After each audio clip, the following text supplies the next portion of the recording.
नमस्कार मंडळी, Nina's cooking connection मध्ये आपल्या सगळ्यांचं पुनश्च एकदा मनपूर्वक स्वागत। गेले 2 आठवडे आपण मेथकूट आणि मेथकुटापासून बनणारे पदार्थ अशा रेसिपीज बघतोय। आज त्यातलीच आणखी एक रेसिपी मेथकुटाचीच अर्थातच मी घेऊन आली आहे। डावीकडे तोंडी लावणं म्हणून आपण ते करू शकतो, नैवेद्याच्या पानातही करू शकतो।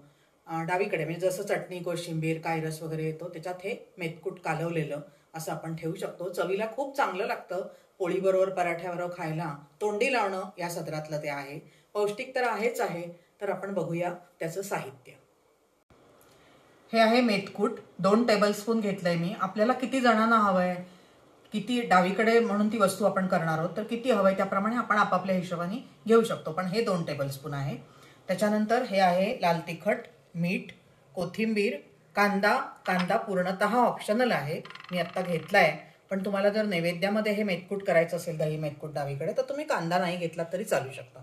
आणि हे आहे दही। आता आपण वळूया कृतीकडे। सर्वप्रथम आपण या बोलमध्ये मेथकूट घेऊया।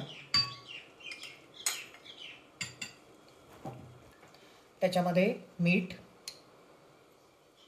चवीपुरतं मीठ, लाल तिखट अगदी पाव टीस्पून, कारण त्या मेथकुटामध्ये आपण सगळं घातलेलं आहे सो थोडंसं घालायचं। थोडीशी कोथिंबीर चिरलेली, बारीक चिरलेला कांदा तोही थोडासा घालायचा आहे, आणि सगळ्यात शेवटी दही घालायचं। दही घालून हे छान कालवून घ्यायचं। साधारण 3-3.5 टीस्पून मी दही घातलंय, ते बघून घाल। तर हे सगळं आपण घातलेलं आहे साहित्य, असं छान हलवून घ्यायचं। थोडंसं दही चालणार आहे, घट्ट वाटतंय।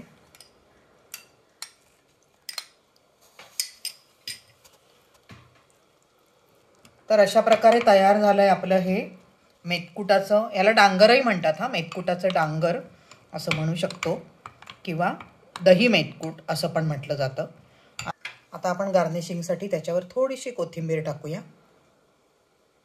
आणि अतिशय सुंदर असं हे आपलं दही मेथकूट तयार झालेलं आहे। तर मंडळी, ही छोटीशी सुटसुटी साधी सोपी रेसिपी नक्की करून बघा। हेल्दी आहे, पौष्टिकता त्याच्यामध्ये आहे, आणि करायला खूप सोपी आहे। जरूर करून बघा।